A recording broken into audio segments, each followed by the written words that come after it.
It is just a huge honor for me today to be podcast interviewing Dr. Jill Tanzi, DDS. She's a graduate from the first dental school ever, University of Maryland School of Dentistry, has almost 20 years of private practice experience. She started the dentist at Hopkinton in Hopkinton, Massachusetts 15 years ago, near the starting line of the Boston Marathon. Passionate about issues facing dentists in private practice. She is also a founding member of the Massachusetts Dentist Alliance for Quality Care, which advocates for independent dentistry, patients, and quality care. The Massachusetts Dental Alliance for Quality Care is a group of dentists committed to providing high-quality care to all patients in Massachusetts. Massachusetts Dental Alliance is making dental student and resident mentorship a top priority. They urge all students and residents that are interested in private practice and small business ownership to join their group or sign up for a private practice mentor. She also keeps a database of private practice opportunities. Please get in touch with her for more information for her database. Founded by Jill Tanzi in 2003, the Dentist at Hopkins provides the most up-to-date dental care in a comfortable and relaxing setting. TDAH provides complete oral health care to patients of all ages. She has enjoyed developing long-term relationships with her patients over the years and loves welcoming new patients as well. In addition to utilizing the best technology available to patients, her staff regularly attends continuing education courses to keep abreast of all current information and techniques in dentistry. You will notice that her staff goes above and beyond to ensure your comfort and needs are met. Not only does her office offer superior dental care, but she also understands the complexities of dental insurance and guides her patients on maximizing their dental benefits. Their staff is eager to help you navigate your insurance plan and other options to complete your recommended treatment. My gosh, you're very passionate about owner-operated dentist. How do you believe, after 2 decades of performing dentistry, that when a patient goes to the dentist, that an owner-operated dentist would be different than an employee dentist with no skin in the game? So there's definitely some great dentists that aren't owners, but I feel strongly that our profession needs to get its act together and kind of preserve our doctor-patient relationships and doctor ownership, not private equity ownership. Like, we need to hold on. Dermatologists are getting swallowed up. The medical field has been getting swallowed up for a while now, and people don't love going to the doctor anymore. They're losing their relationship with their primary care physician. So I think we have something great, and I think we should try to preserve it. Yeah, I mean, as you get older, and and by old I mean anybody 1 nanosecond older than me. I got my 4 kids turned into 5 grandkids. I don't want to pass on and have my grandkids go to a dentist and some cheerleader with an MBA is saying, oh, today you're going to see 20 people with an MOD amalgam. Those are all opportunities to be upgraded to a crown. And then the doctor's on commission and doing that. It's like, well, if everybody works for Wall Street, where are my grandchildren going to go when they need a dentist? Right. And I actually had the unique experience when I got out of school. I did work for a DSO, and I worked for a DSO that had just been sold by 2 private practice dentists, and they regretted it. I just saw the whole downward spiral. I was witnessing it firsthand. So I knew I'm going to go and start my own practice and do it the right way. But specifically, what did the DSOs do that made the 2 sellers regret it? I think the first thing that happened is that they lost a lot of good staff. So I think they were really trying to save money on staff, which is really hard to do now in this economy. I'm having trouble finding people to work for even a good salary. So back then, I don't know what the economy was like so much, but they were losing staff that were trained. So we ended up having staff that weren't trained, and it was a complete disaster. So I ended up learning a lot about how to do things in the dental office myself, because we didn't have the support there to do what we need to do. And then we started losing a lot of patients. They always used to buy offices, and the labor of the selling doctor, they would give them a raise every time the earth went around the sun. They'd give them another $1 because, the raises were based on, astrology. And so they would go in there and they'd buy these offices, and it was common for labor to be anywhere from 25 to 35% of a selling doctor. So they would have to go in there and fire all those people and go back to the entry level wages, because when the young dentist hires them, they don't give them a range. Like if you go get a job at McDonald's, they say, okay, if you're going to work in the drive-through, this is the range that you can make, and it starts out at say 12 and it maxes out at 15 or 18 or whatever. But everybody knows going in, when they reach the max, it's the max. But in dentistry, they don't know where the max is. Then every year they ask for another raise, so the doctor just throws them another buck, and it just keeps adding it. But that's why DSOs have all switched to de novo. To solve that problem. So they tell they've said on this podcast 20, 30 different DSO guys that they'd rather start a new office from scratch with new staff than go in there and do what you just talked about, where you go in there and you hire all the old expensive ones. Because if you go in there and say, well, you're making $25 an hour, but we're going to move you to 15. Well, now you're dealing with a toxic attitude. I mean, humans don't like the one step backwards. It's probably harder to do that in an existing practice, though, because you have such needs and you have the patient base. But when you start a new practice from scratch, you're a little bit slow in the beginning. It's not like you're getting bombarded with patients. So you can train staff. But so it makes sense that they would go in and start people pretty low and train the staff and get them to where they need to be. And they create a lot of loyalty. But coming in and buying an existing practice, you can't start out with entry-level workers. It's really difficult. I know a lot of the DSO stuff, you being a female, and I can't speak on matters of expertise with being a female, even though I did grow up with 5 sisters. I feel like I should be able to be an expert in sisters. A lot of them are saying that DSOs are being fueled since 2 out of 3 of their employees are women dentists. That a change in demographics is doing that. And then you have another set of people that are saying, well, look at millennials. They're telling you they don't want to work like their parents. They don't want to wear all these hats, and they don't want to do that. They're having less kids. So talk about, since you're a girl, talk about the girl issue. Okay, the girl issue, I think we have to be careful as women. We have to make sure that we're actually negotiating contracts. Don't just take the first contract someone gives you, right? Like, say, it's happened to me before, and I say, no, I can't sign that. I need, more money. I want this, I want that, and then they do come back. They'll negotiate with you. So we need to do that as women. We need to negotiate more. But you said something else that was interesting about the millennials. The millennials are the generation just below me, but I can assure you the generation that's in school now, they want to be owners. And I know firsthand, I was at a vendor fair.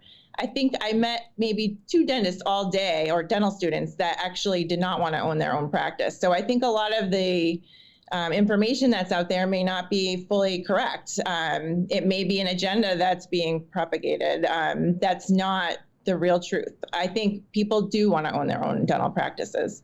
Okay, boomer. So you're saying, so the Generation Z students have replaced millennials on college campuses, and you're saying that you're in touch with Generation Z students, and you're sensing that they want to be owner-operators? Yes, they do, by far. For sure. By far, for sure. Now, do you think the millennials were different? Do you think millennials that were between boomers and Generation Z, do you think they were more likely to be employees? I don't know, because, they're just below me, and I'm pretty much out of touch with that age range. I've hired employees that are millennials, but I don't know a lot of dentists that are millennials. I'm meeting more of the students now, and of course my age and boomer age. I'm under the boomers, so. You're under the boomers. You're not a boomer.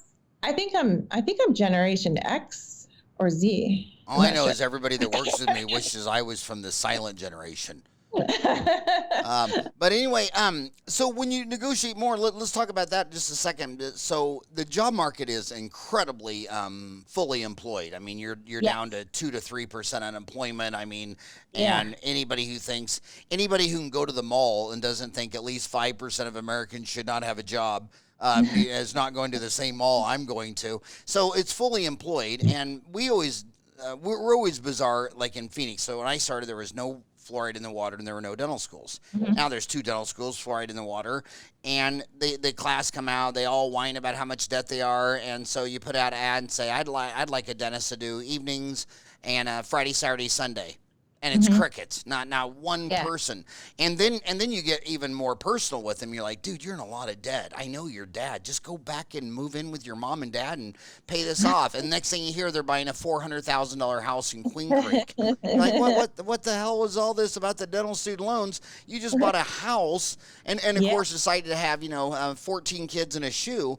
So but when you negotiate, that's what I'm trying to tell you. The point is, it's a fully employed market. And I can tell you that you only have to be on LinkedIn for about 4 minutes to find out that about half the people on LinkedIn are recruiters trying to find dentists to work for DSOs. I Right. mean, so that's incredible. Number 2, the first thing you complained about when that DSO, when your friend sold that practice, is that the staff turnover. And Right. when you look at staff associates turning over in DSOs, the number one thing they've told me and on this podcast is they're sick of going into work every day and not knowing who their assistant is. And then you Right. have this big splurge in temp agencies. And I've had this with my own staff where I just told them, they'll say, hey, can you work Thursday? And I'll say, who's my assistant? And it's crickets. It's like, well, your favorite is she's go to see her grandkids, and the other one, and it's like, no, then I tell my office manager, I say, well, do you want to work? How about I do this? I'll come in and work that day with a temp, and then I'll send home your receptionist who will place them with a temp. So you get to be the office manager all day with 2 people you've never met before, and I get to be the dentist all day with 2 people I've never met before. Doesn't that sound like fun? I'm calling in sick now. So you can negotiate. Right. So in your contract, you got to sit there and say, I want a lead dental assistant who's with me at all times, and blah blah blah blah blah. And then temp agencies could do a much better job of sending you back someone you've worked with. They don't even attempt to do that because sometimes when I get the same Find workers. It's What's hard that? for temp. I think it's hard for temp agencies to find workers too. Oh yeah, and that so number 2. I know what you're thinking about negotiating. You always think money, money, money, money, and they're going to pay you 25%. You want 26, 27. Hey, this is the thing that gets under your skin more. Freedom to pick your own lab. It's the hugest thing in a DSO where they have to send it to the only publicly traded lab. There's no publicly traded dental offices on the NASDAQ, which is melting as we speak, or the New York Stock Exchange. But there is a publicly traded dental lab. And the reason you haven't talked to the CEO of that on this podcast is because it's actually owned by China, Chinese people. And it's and I have a great relationship with them, but coming on a podcast is not their forte. I mean, I wouldn't be on a Chinese podcast where I had to speak Mandarin or Cantonese. So the bottom line is some of these labs are not known for the type of lab you might be used to up the street from you that you've been working with for 20, 30 years. You do this great case. And then I'm also wondering what the coronavirus is going to do to shipping because planes and ships, I mean, it's a serious issue. I mean, some of those cities have been locked down for a month, and so I wonder how that is going to play out. But negotiate for a lead dental assistant, choose your own lab, and You should be able to choose your own lab under most state laws. The dentist is supposed to be the one choosing their lab. It's the nature of our job and our license. Like, we can't be forced to use a lab. I mean, I know that DSOs do it, but it's your license. You need to use the lab you need to use. And this is just the continuing downward spiral of dentistry where it's just like a race to the bottom with reimbursement. So lower reimbursement, offshore labs, I don't want to go in that direction. So you I love your website, HopDent, the dentist at Hopkinton. Hopkinton? Yep. Is that how you say that? Hopkinton? Hopkinton, yep. So Hop Dentist. What I like about it is every study I've seen done at a major university on the dental market, it says half is afraid of the dentist and half is afraid of costs. And that's basically how you've been able to break down 331 million Americans the whole time I've been a dentist looking at data. And when you look at that fear of dentists, it's just pure biology. I raised 4 boys that I'm dad and I'm all that in a bag of chips till they fall down and get an owie and started crying. And then they'd run all the way around me to mom, right? And Yeah. you have 3 dentists, all women. We know that patients are afraid of asking questions. They don't want to raise their hand. Do you think having, in a fear-based industry like dentistry, did you go after all women associates because it just has a softer, safer feel? Mom can ask questions and you're not going to hurt me. I don't think we were necessarily like going for women in the beginning, but a lot of patients have mentioned that. They say, I come here because it's all women. And we actually do have one man. We have a periodontist, but it's just turned out that way, that patients really like it. They like seeing a woman dentist every time they come. But, I wouldn't say I definitely was looking for women in the beginning, but it turned out that way. Boy, your lawyers schooled you great on that answer. Are you reading a flashcard from your attorney, or is that just, or did you have to memorize it for him?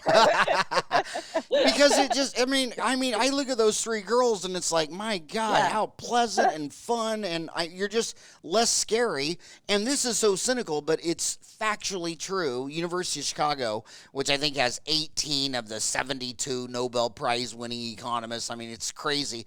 But they did undercover studies where a man and a woman would go to a car lot, and they always sold the car cheaper to the man. And so when I see a man with a tie on, I immediately hide my wallet and, you just and you just get to the point, even this morning, a salesman knocking on the door, what are you selling? Just be honest. What are you selling? Make it quick. And he said, CenturyLink. And so I think that if those 3 girls I'm looking at on your website told me that I had 2 cavities, I would just believe these 3 people more than I believe 3 men wearing a tie. I think you're right. Yeah, it's going to car lots. It's like my least favorite activity. I just send my husband, I'm like, just go find me a car. Yeah. My last car, I had the staff delivered. I didn't even pick out. Dr. Dominic delivered the whole thing. I walked out, and there was my car. But yeah, I just think, my God, women have so many advantages. You're not going to hurt me. I trust you. I think you're going to do better with my kids. By the way, when I was little, all the gynecologists were men. And now all the women I know, their gynes are girls, and I'm seeing the same thing in pediatric dentistry. I was in some dental school, and they had 6 grad students in pediatric dentistry, all women. And then 2 more were all women, and then I was with one where it was just one guy out of like 4. So, and I think that's because who would mom feel safer and more trusting to ask a bunch of questions about their kid's treatment plan? Some man in a tie? Or some woman who also had a baby. Yeah. You have to be like a nice, cute looking guy. That might work. Oh, that was rude to say to some old, fat, bald guy. My God, just rub it in. So tell me about your journey. What was going on in your world to start the Massachusetts Alliance? It's madentist.org. The Massachusetts. Tell us about what that is, and why did you feel all motivated to go down that road? So back in 2017, we received contracts from Delta.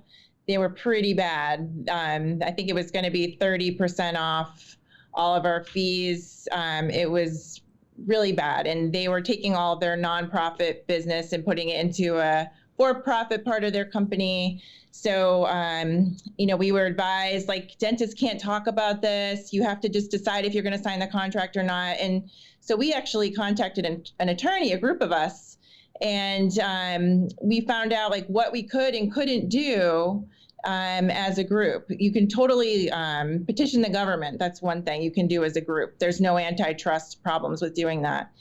So we formed a group, and it wasn't just me. There were about 8 or 9 of us, and we got together and we said, we're going to found this nonprofit so we can actually advocate for other independent dentists along with our patients. Because a lot of times what's actually good for us is good for our patients. Being reimbursed properly lets us give patients the best quality treatment. Being reimbursed very low, that we're just barely covering expenses, that's not good for anybody. So you're seeing this more. You have in Kansas, they started the United Mhm. Dentist of Kansas.org, Yep. UnitedDentistofKansas.org. You in Massachusetts have MADentist.org, the Massachusetts Dentist Alliance for Quality Care. Then there's the Concerned Dentists of Washington I wore State. their shirt. I have their shirt on. Oh, so Concerned dissidents. Um, dentists. read your shirt. Boy, that's going to be hard. So, dissidentists, a dentist who opposes official policy, especially that of an authoritarian state. So that's kind of just a definition of dissident. But at Washington State dentists were at some hearing, and the executive from Delta called them dissidents. So they just made a funny Oh, that's right. That's right. And then but they inspired us to start our group. So I thought I would wear the shirt in support of them today. so where do you think Delta's going with all this? I mean, where do you think they're at in their mind on their journey? I think we could have predicted this 5 years ago that they want to stop Premier in all the states, and I think it's a pretty well-known fact. It's a higher reimbursed plan, and in Massachusetts, it's in a special category of nonprofit. It's just, I think it's just corporate greed in the end. They're sitting on in Massachusetts over $500 million in assets, and that could be used for patient care. But it's all political, and it's very complicated. And the more complicated they make it, the more profit is there for them. So the when I have lunch and dinner with the Delta boys, they always say the same thing. They always say, okay, this dentist is complaining about a lower reimbursement fee, and here's the long letter they sent and all this stuff. But the dentist is signed up with 6 other PPOs, and those are all lower fees than that. And then when they're out in Arizona and they're trying to get company ABY to buy the insurance, they're looking at these other plans with lower fees. So to be competitive to get the sell, they lower the fee, and then they get a hate letter from the dentist saying, well, you lowered your fee. And they'll tell you off the record they will not come on this podcast. I mean, I almost got them there a couple times, but they're just shy. Public speaking, I get it. They're friends, but public speaking is terrible. Yeah. But they sit there and say, hey, this is killing us too. Our overhead's going up. I mean, we keep lowering the fee. We're on a percentage. Our overhead is going up by chasing these lower fees. And they say it's like a snake swallowing its own tail, that the whole industry is going down because the dentist. How many PPOs would you say the average dentist is signed up on? I have no idea. Half a dozen. Yeah. Am I sure in Massachusetts there's a pretty wide range? I don't take any PPOs in my office, although I would kind of consider Delta more like a PPO at this point. Well, it is a PPO. They set the fees. Even though they call it Premier, it is the lowest reimbursed plan now in my office. Now that they've dropped it, it was 8.8% this year. So they dropped the fee 8.8%. Yes. Yeah. Yeah, and they were shooting for 10, but they actually got, thanks to our group, it went down to 8.8%. We went to all the hearings, and we actually held them off for a year. But I understand what they're saying, but the problem with Delta, at least in Massachusetts, is we've been recommending this plan to our patients for years. When patients would say to us, oh, like, what plan should I get? We'd say Delta because they reimburse very well. So we kind of screwed ourselves in a way, because now it's just getting cut over and over again, and it's not good. I don't think it's good for their business model either. I think new things are going to come out, and it's going to be replaced by something else. I don't think this model is going to work that much longer in the future. And now you have, I know you're not supposed to talk about religion, sex, politics, or violence, but it's very interesting in this election that the Democratic Party started, and the blowout winner for the first 3 is the one endorsing Medicare for all, national medicine. Right. How does that sit with you? Not very well, and I'm not a Republican or a Democrat. I'm an independent voter. Same here. I'm a registered libertarian. Always have been. I just think Medicare for all is going to be really hard in the United States. And I've seen different plans in other countries. I think in England, there's a range of like what they'll pay a physician. But we all know, I mean, I do tons of CE. I'm not going to want to be compensated at a low rate. Like I think everyone in America has this work ethic that we're gonna, work really hard and get a good pay, or we're going to kind of just lay back and so you make your choices here. I think it's going to be really hard to have the best doctors in the world if we're in Medicare for all. But I do think we should have some kind of public health for all option. Like I think there should be one, or you can pick insurance, or you can pick Medicare for all. But I don't think it's the way to go, like to have it be our complete system.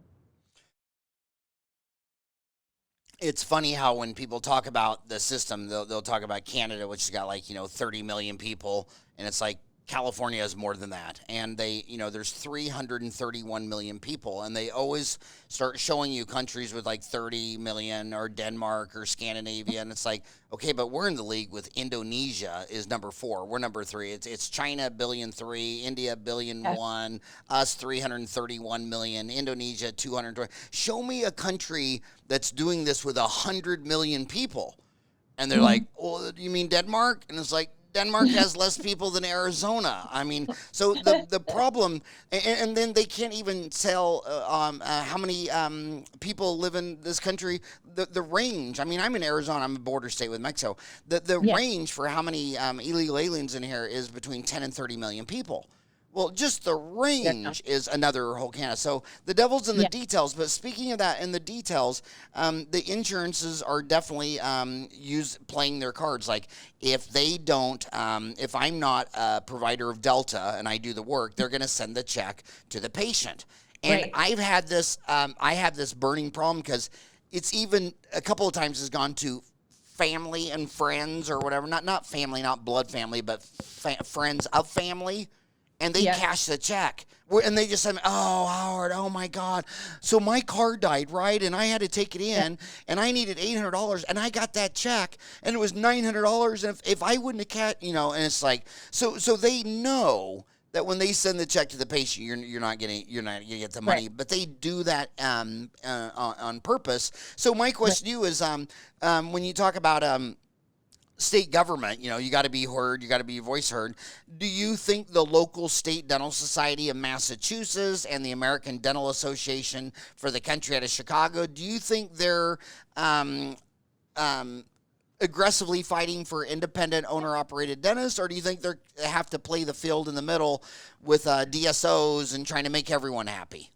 I think they have to represent all dentists, and there's a lot of dentists, right? There's academics.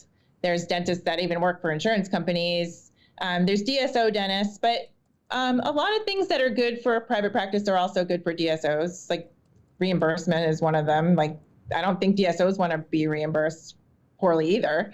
I've spoken to some owners of DSOs, and they've given me a high five. Thanks for helping us too. But yeah, so I think that the ADA, Mass Dental Society, they're there for all dentists. I don't think they're aggressively pushing our agenda. I think that we should support each other when it works out and we're working for the same things. But we are just focused on independent dentists, independent dentistry, helping the students. We want them to keep continuing with private practice because I think that's in the best interest of patients and doctors.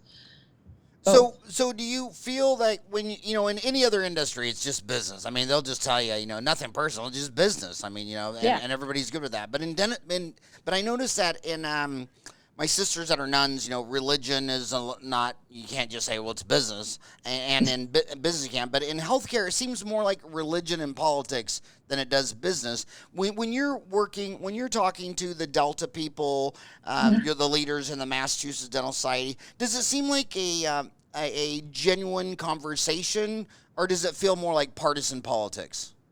I feel like there's definitely some politics, but I am not in on those conversations with them. They have their own meetings, We're pretty much just going up with our legislators and going to hearings, going to stand up for dentists where we can. But yeah, I've been in very few meetings with Mass Dental Society or the Delta, none with Delta.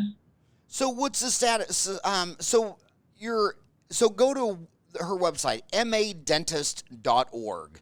Mm-hmm. You talk about the some bills. Assignment of benefits is an agreement Yes. between patients and dentists specifying that the insurance company will pay the dentist directly without the patient have to pay for the treatment up front entirely out of pocket. How's that going? It's very slow. I think what's going to happen with that bill is hopefully Mass Dental Society will come out and help us with that. We're trying to pass a bill in Massachusetts. Delta's lobbying hard against it. And, I think it's great for patients. They should have the choice to go where they want to go, like, and get the insurance company to pay. They shouldn't have to get a check after the fact. And I think this bill has been passed in 23 states. So it'd be great if the ADA, everyone can support assignment of benefits here in Massachusetts and any other state that doesn't have it. To me, they're just falling into. I mean, we have 5,000 years of history of what the top is going to do to the individual, and I believe that was for the first time reversed when Jobs came out with plugging the internet and the smartphone, and now the average human's walking around with it's his first arrival on Earth. I mean, Neil Armstrong landed on the moon with a computer in '69, and it took till 2007 before Homo sapien landed on Earth with the same playing field, and I think it's going to be our finest century.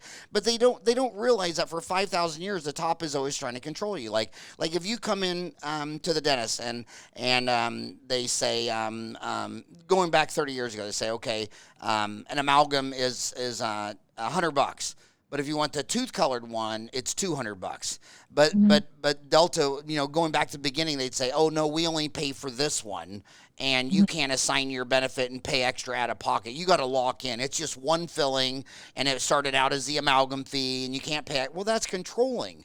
And then they try to do it with services they didn't even cover. They'd say, okay, well, we don't pay any reimbursement from bleaching, but if the doctor agrees to this, they can only charge this much money for bleaching. It's like, Dude, so, I mean, just go to other cars. Like on the Bernie Sanders deal, I just always go first, like, well, why did you negotiate free health care? Why didn't you negotiate for free housing?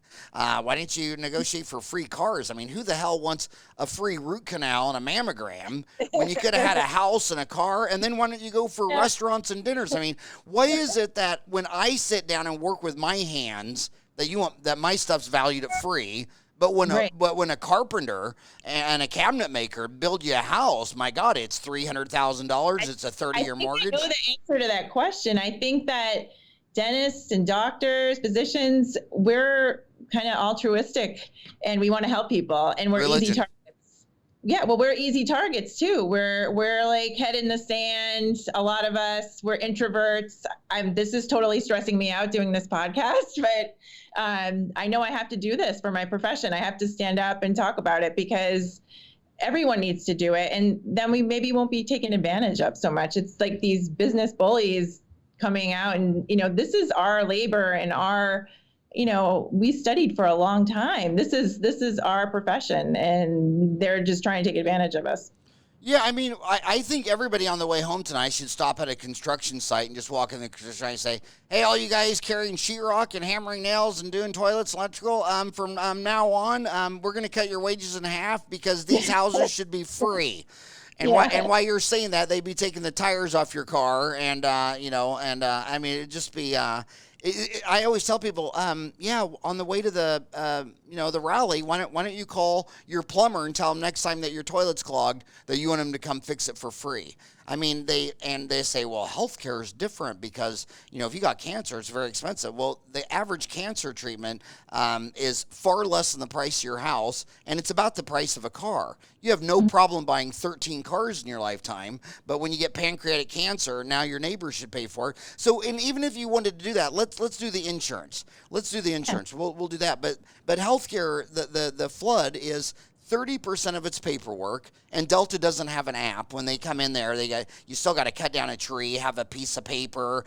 They took off work, and then you come in here and you find out they don't have the form. So now you have a human calling another human, and it's like, okay, so that's 1/3 of the cost. Why did you not even touch that? Not to mention the assignment of benefits is cruel. Yeah. So in medicine, it's so complicated. I had a patient that got hit in the face. And maybe we were charging $3,000 for whatever treatments we did. It took us a year to get paid from medical. And it's not because we filled out the claims wrong either. Like they say, oh, if you don't submit a clean claim, it's going to take longer. No, our claim was fine. We had to send it in like 3 or 4 times before we got paid. So that's medical. Dentistry is still relatively simple and straightforward. We can give you a quote, we can give you an estimate, and we get paid relatively quickly, usually in a month. So when people talk about let's add medicine to let's add dentistry to medicine, I'm like, why don't you fix medicine first? Like, I think adding all dentistry to medicine is going to make it even more expensive because we're going to have to now add more administrators. We already have enough. I mean, we're on the phone with Delta and Blue Cross all day. Like we don't need the hassle of being under medicine. That's just going to make everything way more complicated and add costs. And then I think fees will go up for patients. So that's what the government does. They pass HIPAA and OSHA and all these laws and slow everything down with this massive paperwork. And then when the people scream, this is getting slow and expensive and cumbersome, then the government says, oh, well, no, you need us. The free enterprise people can't do it. Look how they're letting you down. So we need to take it. So they come up to you. They take out a baseball bat. They break your leg, take your wallet, take half your cash, and then say, maybe I should help you buy a wheelchair. And, it's just crazy. So how is your movement going? You spent a lot of time on this. I mean, this is a big hobby. Do you have children too? Yeah, I have almost 14-year-old and an 11-year-old. 14-year-old, 11-year-old? Yeah. So that's a time where parents, I just want to tell you, kids, that's a time where you think you're a genius. You look at your 14 to 11-year-old and say, my kids are perfect. I think I should write a book. I think I should write a book on raising children because mine turned out perfect. And they're all perfect until you hand them a pair of car keys, and then they drive on the other side of town and meet some Irishman drinking beer, and all hell breaks loose. So enjoy these next 3 years. But for all the time that you've put in this, Massachusetts Dental Alliance for Quality Care, MDA, which is madentist.org, do you feel like it's been worth your while? Are you glad you did this? So.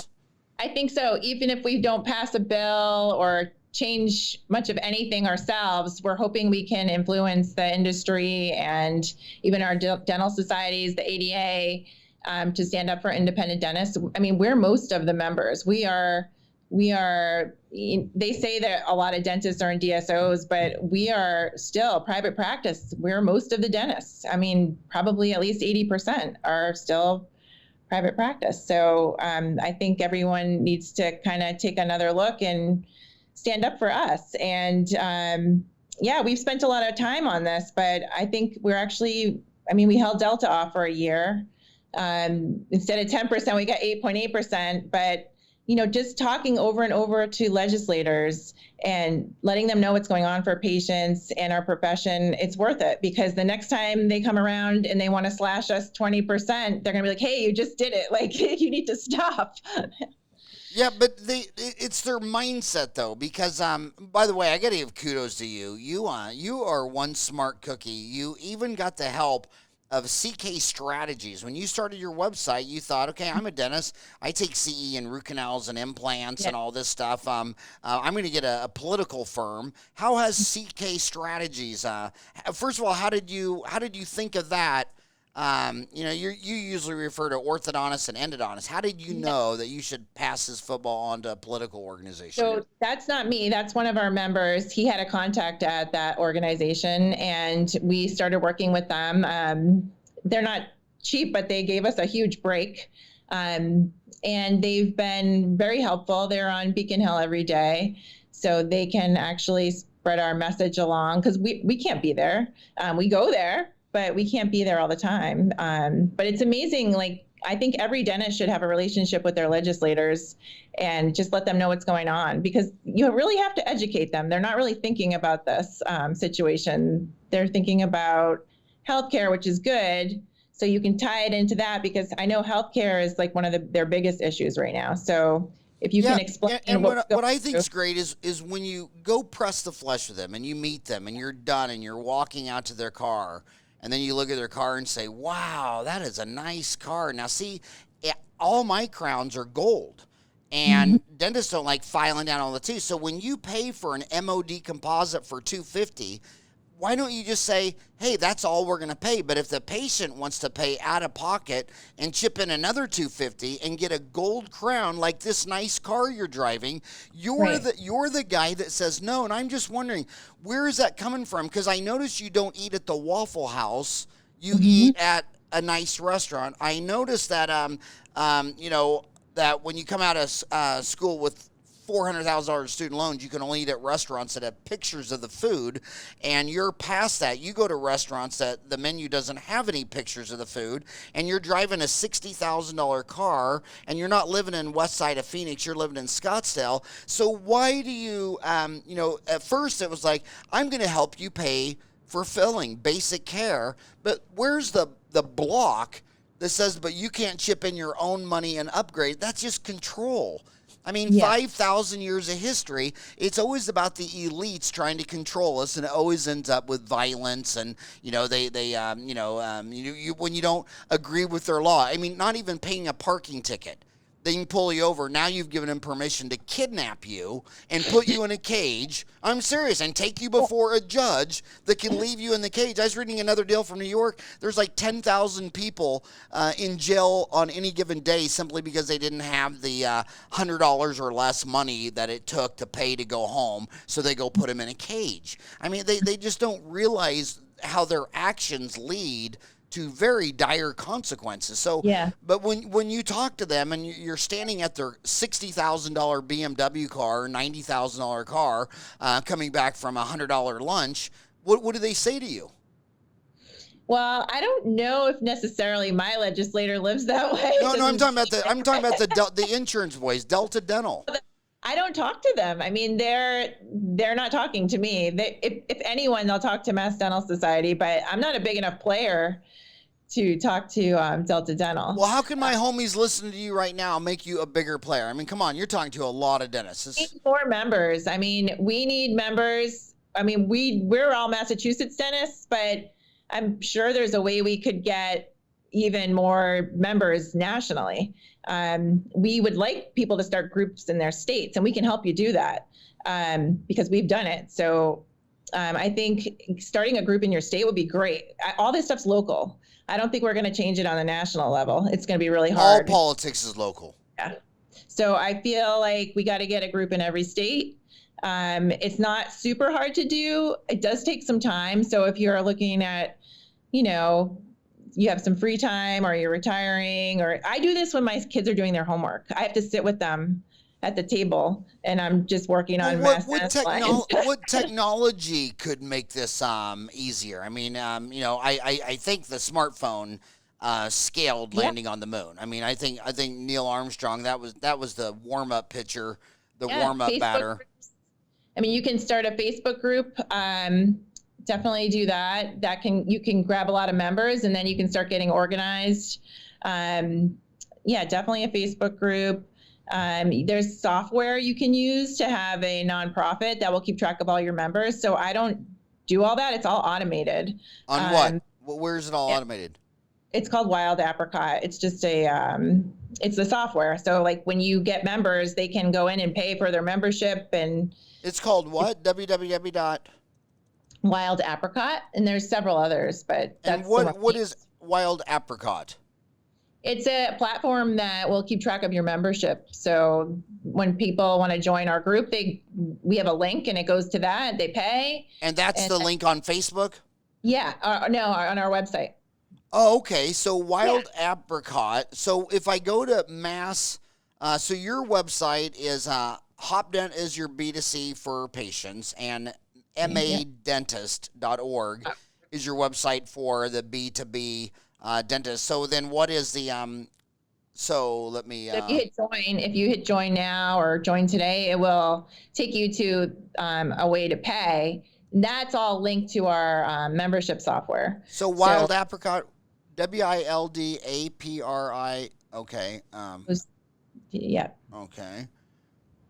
So you would end up going there to pay, and it keeps track of if you have a membership, when your membership expires. Like We don't manually have to do any of that. It's all And set up. how much is the membership to join? $250. $250 for a one time or yearly? Yearly. And then does it automatic renew? No, you have to renew it. The reason Netflix was at the same value of Disney, and Disney has all these theme parks and cruises and all that stuff, because Disney would put $100 million into a movie, but you didn't know if it was going to do 200 or 300 million or be a blockbuster. So the whole trick of this is you pay your bills monthly, so you need your revenue monthly. So charge them a monthly fee like Spotify or Netflix, and then have it go into perpetuity.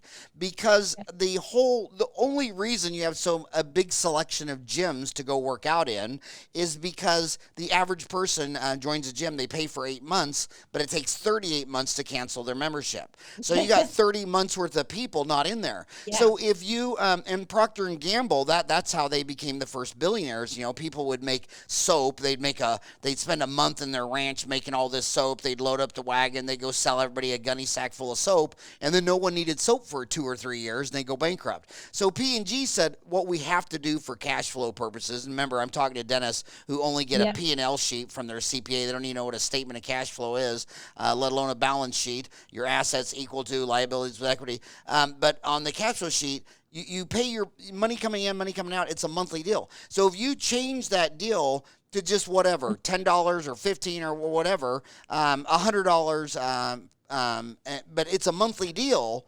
Yeah, the people will get excited, and then you'll start building, get leverage.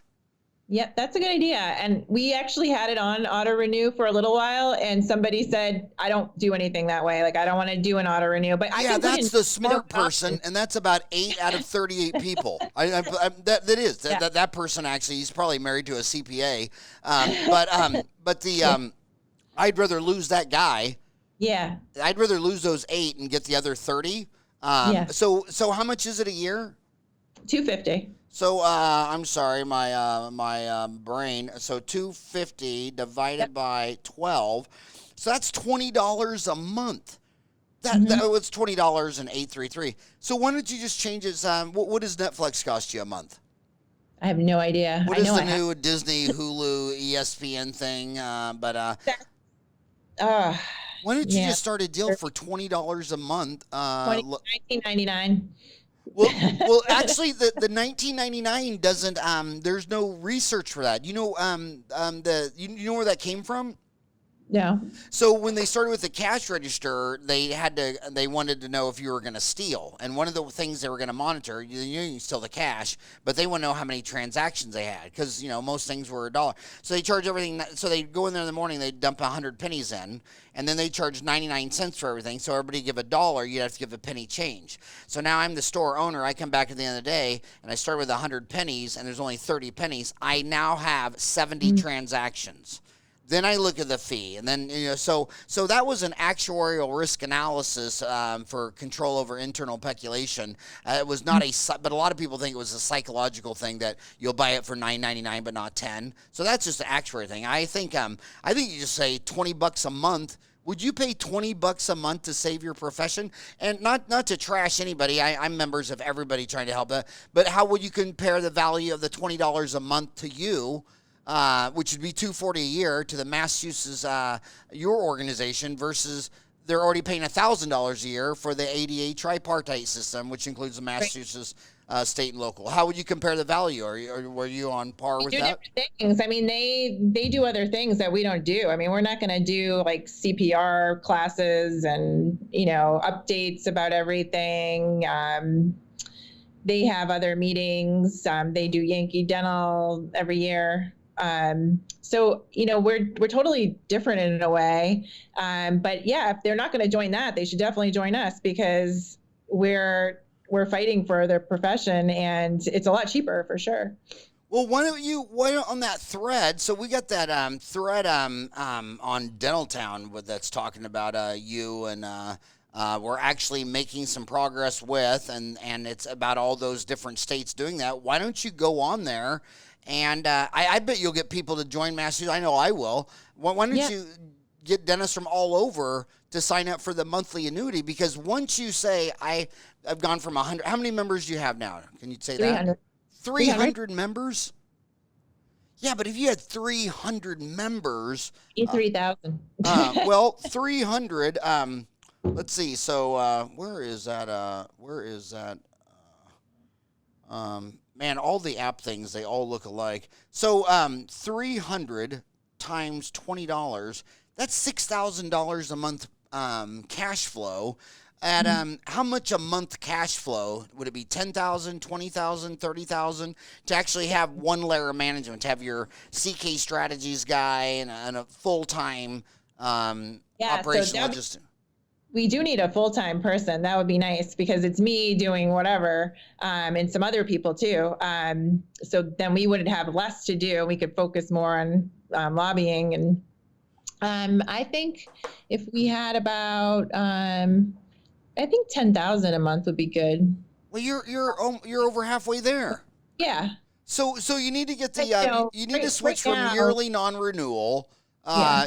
Yearly non-renewal to Spotify, that. You ought to go on that thread and tell them that, that you have this much and you're looking for this much more, and see if I bet you'd fill that amount with this podcast. I think that it's not a hard sell when we talk to dentists individually, but just trying to do this over social media is very difficult to get members. But when we go to any meetings, people join right away. They totally get what we're doing. And they want someone that stands up for them in the government. So back to Facebook. I mean, if you read there, I don't post on Facebook. I don't have a Facebook account anymore. Think about it. The screen time is the same, but every year they double the ads. And right now, all the people that analyze this say when you make a post or a comment, only 6% of your followers are going to see it. Because every year you're still on that phone the same amount of time, but to grow revenue, they got to raise the price of ads or double the number of ads you're selling. So you just said that whenever you do it on social media, it doesn't work. But whenever you're in the flesh, they sign up right and left. It's because it's the same people. They're just not seeing it on social media. So when you're posting away on Facebook, you're basically in your bathroom taking a selfie of yourself, texting it to yourself. And so whatever your pucker fish kiss of the day is or whatever, nobody's going to see that, or your tuna fish sandwich lunch that everybody shares their food. So that's why Dentaltown still continues to grow 1,000 new members a month, because if you post something, every single person that gets on Dentaltown sees the damn post. And we set up private groups. It's the same thing. So you don't have somebody, again, it's always the top-down command and control, controlling you, manipulating you. And if you don't go along with their game, it always resorts in violence. But man, you're doing good. Do you think you can change that the model to a Spotify, Netflix monthly? I think we could. Instead of a yearly non-renewal? We could give options too. No. See, we were talking earlier about the carpenters and the sheetrockers and the plumbers. They just punch you. And healthcare and religion, they try to pray it away or hope it away or woulda, shoulda, coulda it away. And you just these Delta boys, they're not kidding around. They want to upgrade from the IHOP to a nice restaurant. They don't drive your standard. Remember that Saturday Night Live clip where Will Ferrell was saying, "I drive a Buick." Remember that? Remember that deal where he was so proud of his status? But you go in the Delta parking lots, there's nobody taking the bus. There's nobody taking the shuttle. They're all driving cars that are about twice the average of the median average price of a car. They're not driving $33,000 cars. They're driving $60,000 cars. So they understand that GM doesn't have, and Henry Fords are the Model T. You can have any color you want as long as it's black. You can have any model you want as long as it's a Model T. And that assembly line closed down and went bankrupt for good. And now you go to GM, you can buy a low-cost Chevy, more money Pontiac, more money Olds, more money Buick, more money Cadillac, more money Mercedes, more money Ferrari. Hell, you could own your own Citation jet if you're Al Gore and out there preaching about the environment. But these boys want one market for all. And we used to call that communism. We used to call that, in Russia, you had plenty of money and nothing to buy. And it just economically doesn't work. So we either got to go back to Adam Smith, 1776, and say, okay, we have 200 years of economic research, and what do you say? We just throw it away? I mean, I still think the neatest or most romantic thing that ever happened on Earth was 1776. You had Adam Smith, who wrote the first business book, The Wealth of Nations. That's free enterprise. And then you had Thomas Jefferson, another 32-year-old Scot, write the Declaration of Independence. That's free people. And that was the first time free people met free markets. And it created the largest economic boom ever and attracted people from everywhere around the world and made America. And now what do you have? Oh, well, let's build a wall and keep out all the people from migrating here. That's so you're saying the last 200 years was backwards? It made the greatest country in the world. Now you're saying it's wrong. And now you're saying that that there should be no market segmentation, that price does not have an elastic effect on demand. So you can't upgrade an amalgam to a composite to an inlay. If I don't want my whole tooth drilled down, I mean, look at the data on the tooth. When you file a tooth down for a crown, in 5 years, 1 out of 3 needs a root canal.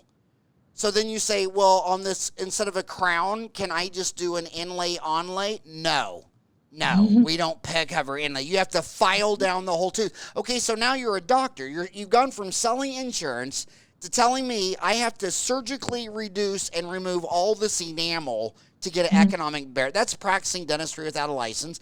And then 1/3 in 5 years need a root canal. So then you look at their own data from Delta. If they do 100 million root canals by an endodontist in 5 years, 5% are extracted. And if the general dentist does a molar root canal, 10% are extracted. So why don't you let me conserve tooth structure? Well, we're practicing dentistry without a license, and we don't believe in price elasticity. We don't believe in market segmentation, and you're just going to get an amalgam, and that's what I'm going to shove down your throat. Well, that's just ugly, and I know you don't believe that. When I talk to him, it's like, I know you don't think like that, so why are you doing that? But you're not having success with the relationship thing. Well, there's dentists that work for insurance companies that actually making some of these decisions, but they don't ever see the patient clinically. So it's kind of like malpractice with a license, I would say. You can't treat patients remotely. And there's the whole teledentistry debate, which you should probably have someone on to discuss. I don't know much about it, but I think Smile Direct Club uses that method where they're not actually seeing the patient clinically. So it could be a doctor in another state that's looking at your patient, which should be illegal. You can't have a patient in Massachusetts see a dentist in another state remotely and be responsible for the treatment. There's no really easy recourse for the patient if it's not in the same state. But actually, if it doesn't work out with Smiles Direct Club, you go in there and it doesn't work out, well, all you have to do is go show the problem to your dental therapist and she'll fix it. Yeah. And by the way, they're trying to pass that in Massachusetts right now. So we'll talk about that. Let's change subjects completely. Yeah. Dental therapist, you know it's good. Yeah, it's good until it's not. But the dental therapist bill in Massachusetts was a compromise between some of our legislators and Mass Dental Society. They want the dental therapist to have a master's degree here. But our state has the most dentists per capita of any state in the country. So we don't even need dental therapists here. We have plenty of mass health providers. We have all children covered under Medicaid. So I really just think it's a way for corporate to get cheaper labor here, just to have a mid-level provider that they can hire instead of a dentist. And how, what's the status of that now? Massachusetts, oh my gosh. You are number one. I thought, okay, she's exaggerating. She is not exaggerating. She is number one. Well, congratulations on being number one, Jill. You always wanted to be number one. Why did you pick dental therapy for your number one? So the dentist value, they're putting the U.S. value at 61 and Massachusetts 82. And the best place to go would be Alabama. Number of practicing dentists per 100,000 population, 61 per 100,000 for the U.S., 82 per 100,000 for Massachusetts, 41. So you have twice as many dentists per 100,000 as Alabama. Why? So talk about that. Why dental therapists in our state? There's so many dentists. There's 3 dental schools. When these kids get out and they have $600,000 in student loans and they can't find a job because there's dental therapists being hired, it's not really fair to them. And I don't think dental therapists are going to cost the consumer any less because someone's just going to take the profit. It doesn't make any sense. Yeah, and they always I think it's funny how public health always complains about the dentist not going to the rural, and the evidence. We did a study. We actually did a study. We called every office in our most rural county, Berkshire County. It's on our website. And you can get in with a mass health dentist. Like you can get in a very short amount of time. So I don't know where this need is coming from. Well, this you can get an appointment. This is a classic example of how the elites in education and government, they always have their reasons for doing what they're doing, but then they never address the other side of the coin, the inverse of what happened. And I see it in Arizona. I've talked about it before, where ASU will only accept you to their program if you have the highest marks in grades. So they want the guy or the girl with a 4.0. And by the way, you were the valedictorian of your high school class? Yeah. Oh my God! So were you like one of the original nerds? Were you like one of the first? I'm a nerd. Or were you were you one of the earliest to get on? Did you have AOLdialup.com? Doing your Mars research paper. Congratulations on being a valedictorian. That is damn cool. I had to go to Urban Dictionary and look up the word to see what it even meant, and I was but the bottom line is so then you go to engineering places in like Bullhead City, and you say, well, what is your biggest limit to growth? And they go, man, I need 3 mechanical engineers. But nobody that gets a degree in mechanical engineering and ASU that lives in Scottsdale is going to come live in Bullhead City. And then when the Bullhead City kids apply to engineering school, they don't have good enough grades to get in. And then the university doesn't care about Bullhead City. It cares about U.S. News and World Report. They want to be ranked number 1 with the highest. They want to get the most Jill valedictorians in their class and say, God, we have 100 Jills in our class, and all the other school had was 3 Howards. And it just doesn't work. And then so it's just the dental schools. Actually, everybody. A lot of dentists. Yeah, they'll go back and practice where they're from or pretty local. I think that's proven that most, especially if you're setting up your own practice, you'll go back to where you're from or close to it. So yeah, it'd be nice if some of these schools could accept people from a rural area to, but in some instances, are we really responsible for educating someone that doesn't want to live someplace? They may not ever want to live there. It may be like, it's a really hard problem, but in Massachusetts, I don't think we really have this problem. Maybe in other states. Yeah, you're right, because you're in a very different state. I mean, that Northeast small thing. State. It's small, right? Yeah, I mean, the Northeast, everybody, the Northeast, once you go west of Mississippi, all the states are big squares, and everybody knows the names of the states. Then you get into that Northeast thing, it's like, my God, there's so many states on top of each other, so it might be a whole different deal. But in these big square states, I was born in a big square state, Kansas. Now I live in a big square state. These dentists will say, well, I'm in a small city, and I can't get a hygienist. So, but I found 2 girls in the local high school that want to be a hygienist, and they've applied, but their GPA wasn't high enough. Yeah. And it's like, okay, so you're saying that there should not be any hygienist in this small town, instead of having 2 hygienists that were not the valedictorian, but indeed, had B's or, a 3.0 grade point average. So, the elites never care. They cause the problem, and then they're shocked that you are having problems, and then their only solution is, after they've broken and destroyed you, that they should take it over and fix it. And what a conservative is a conservative says, I have more faith in the individual than I do in a government 1,000 miles away making decisions, because they're not here, they're not talking to each other, they don't see what's going on.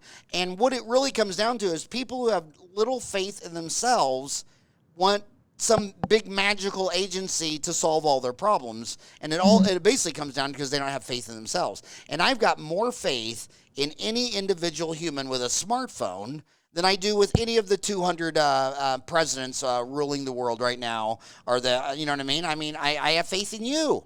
I mean, look at your own data and make a damn decision. I mean, you know, it's just so obvious. Yeah, so we have a huge problem with staff in Massachusetts right now. We don't have enough dental assistants. We don't have trained dental assistants. We don't have enough hygienists.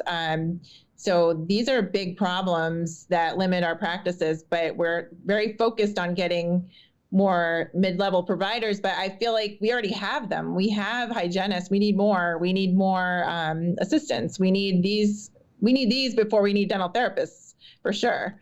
We need these employees, and it's very hard to find right now. So have you gone to, there's another website like yours, it's called America's Independent Doctors Are in Critical Condition.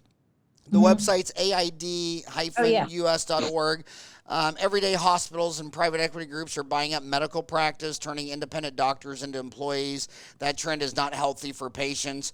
There was a big article in the New York Times this weekend where when you work for these private equity hospitals, that you're getting up to 300 text messages a day telling you about opportunities like, well, Margaret's due for her mammogram and Karen's due for this test. And it's just, she didn't refill her prescription. Can you call her and tell her she didn't refill her prescription? It's just money, money, money, money, money. When you're interrupting an MD 300 times a day, and then they looked at burnout. The people who received the most text messages had reported on another study that they were more burned out.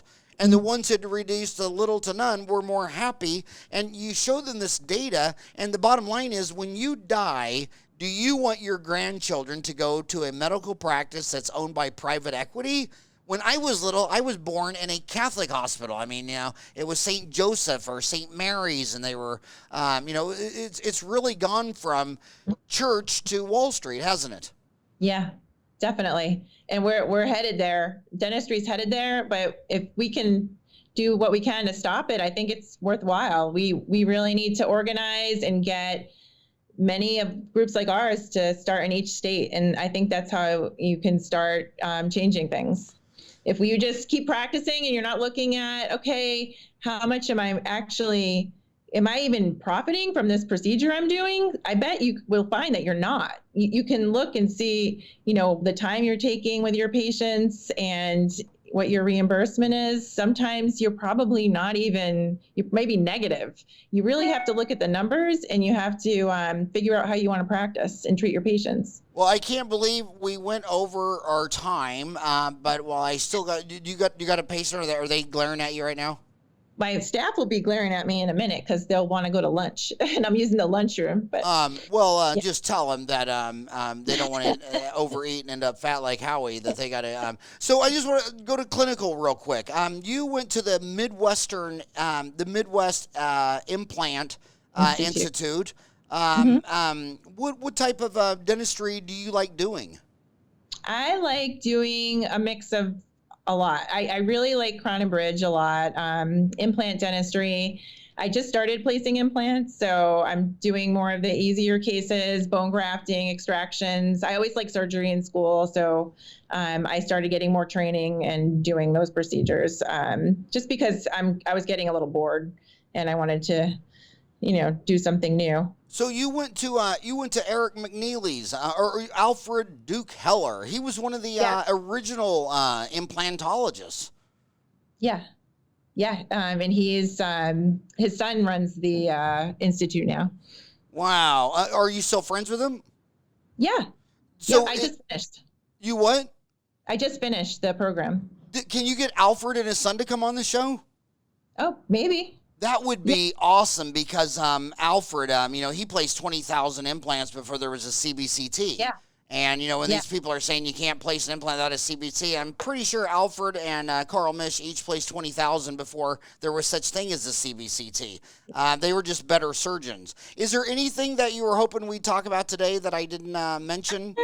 No, I think we got to everything. And I would just say, just remember, dental insurance is not insurance. It's it's just a plan that's like a discount plan. And I think we forget to tell our patients that it's not an insurance like medical or homeowners insurance. It's really almost a scam in a way. Yeah, well done. Well, hey, I'm really honored to have you on the show. I'm so proud of you. I mean, you're so ambitious. I mean, not only are you a valedictorian, but here you are, a owner-operator dentist. You got kids, family, all this stuff, and you know that's the old acumen business. When it absolutely has to get done, give it to the busiest person that works for you, because the person sitting there who has time to do it, there's a reason they have time to do it because they've never got anything done in their life. And you are one busy person. You are so damn productive. Thanks for blocking out a lunch and coming on the show today. It was an honor to podcast you. Thank you so much, Howard. All right, have a great day. You too.